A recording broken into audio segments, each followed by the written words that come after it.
राजवाडा राहत घर हे आपल्या राजांचं निवासस्थान. पण हे निवासस्थान हाच महल त्या काळात एकावर एक असा 2 मजली होता. दुसरा मजला पूर्णपणे सागवानी होता. पैठणी कापडा, मखमली गोंडे, मशाल या ठिकाणी आपल्या राजांचं 10 वर्ष वास्तव्य होतं. आपल्या राजांचे जन्मस्थान शिवनेरी गड 19 फेब्रुवारी 1630. पण जो दिवस गडाच्या पदरी नको पडायला पाहिजे होता तो दिवस गडाच्या पदरी आला. महाराष्ट्र पोरका झाला, सूर्य मावळला. आपल्या राजाने अखेरचा श्वास मात्र या जागेवरती सोडला.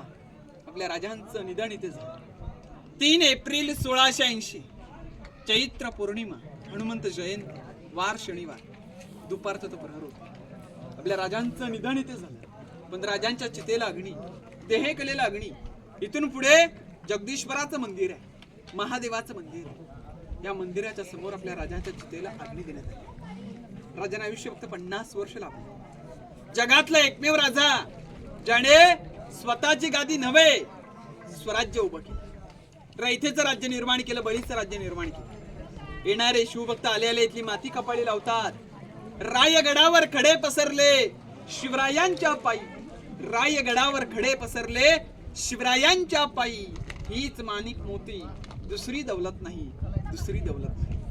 हा राजेश्वर छत्रपतींचा प्रशस्त राहता राजवाडा आहे. महलावरती जॉईंट जे आपण दगड पाहतो जिथे कॉलम्स उभे केले जायचे, ठिकठिकाणी चौकणी आकाराचे काही खाची तुम्हाला बघायला मिळतील, खुणा बघायला मिळतील जिथे लाकडी कॉलम्स उभे केले जायचे. कारण दगडामध्ये लाकडी लवकर खराब होत नाही, मातीमध्ये लाकडी लवकर खराब होतं. मग त्यावेळेचे लाकूड या अशा खुणांवरती, या खाच्यांवरती उभा केलं जायचं.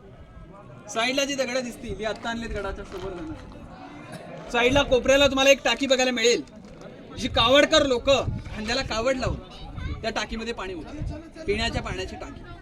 आणि त्याच्या समोर तो गेट दिसतो ना, त्याच्या समोर आणखी तुम्हाला आयताकृती खड्डा बघायला मिळेल. ते आपल्या राजांच्या अंघोळची जागा, स्नानगृह, आपल्या भाषेत बाथटब स्विमिंग. आता आपण पुढे सचिवालय, खलबतखाना यांची माहिती त्या ठिकाणी जाऊन घेऊ. दर्शनासाठी वर जायचं असेल पायातील चपला पुढे बाहेर काढा आणि मग दर्शनासाठी वर जा.